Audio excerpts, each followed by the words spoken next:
Hi guys, good morning. Welcome to Saanvi Creations Tirupati. నేనైతే ఇప్పుడు ప్రతాప్ గురించి తెలుసుకున్నానండి.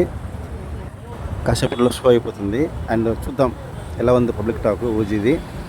రివర్షం మటుకు పడింది, ఆల్రెడీ చెప్పారు బాగుందని చెప్పి. ఇప్పుడు నేను మార్నింగ్ వచ్చానండి ప్రతాప్ థియేటర్ గడుపు థియేటర్లో. చూద్దాం పబ్లిక్ టాక్ ఎలా ఉందో, వెయిట్ అండ్ సీ. చూద్దాం. నువ్వు ఎలా ఉందన్నా? Super super. నువ్వు ఎలా ఉందన్నా? నువ్వు ఎలా ఉంది భయ్యా?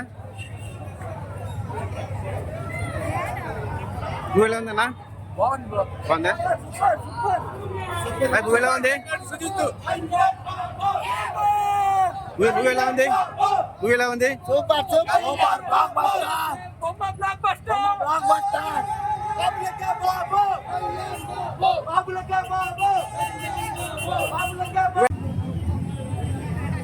నువ్వు ఎలా ఉంది? బ్లాక్ బస్టర్ 1000 కోట్లు అయిపోతా చూస్తే. ఓకే, నువ్వు ఎలా ఉందన్నా? నువ్వు ఎలా ఉంది? చూసారుగా పబ్లిక్ టాక్ ఎలా ఉందో. మూవీ అయితే బ్లాక్ బస్టర్ అనమాట. సో దసరా పండుగకి ముందే పండుగ వచ్చింది ఫ్యాన్స్కి. సో ఓజీతో ఫ్యాన్స్ కోరిక తిరిగిందండి. మూవీ అయితే పక్క బ్లాక్ బస్టర్ అయిందంట. అండ్ ఈ పండుగ అంతా మన ఓజీదే. రికార్డులన్నీ తిరిగొడతారనమాట, రాసి పెట్టుకోండి.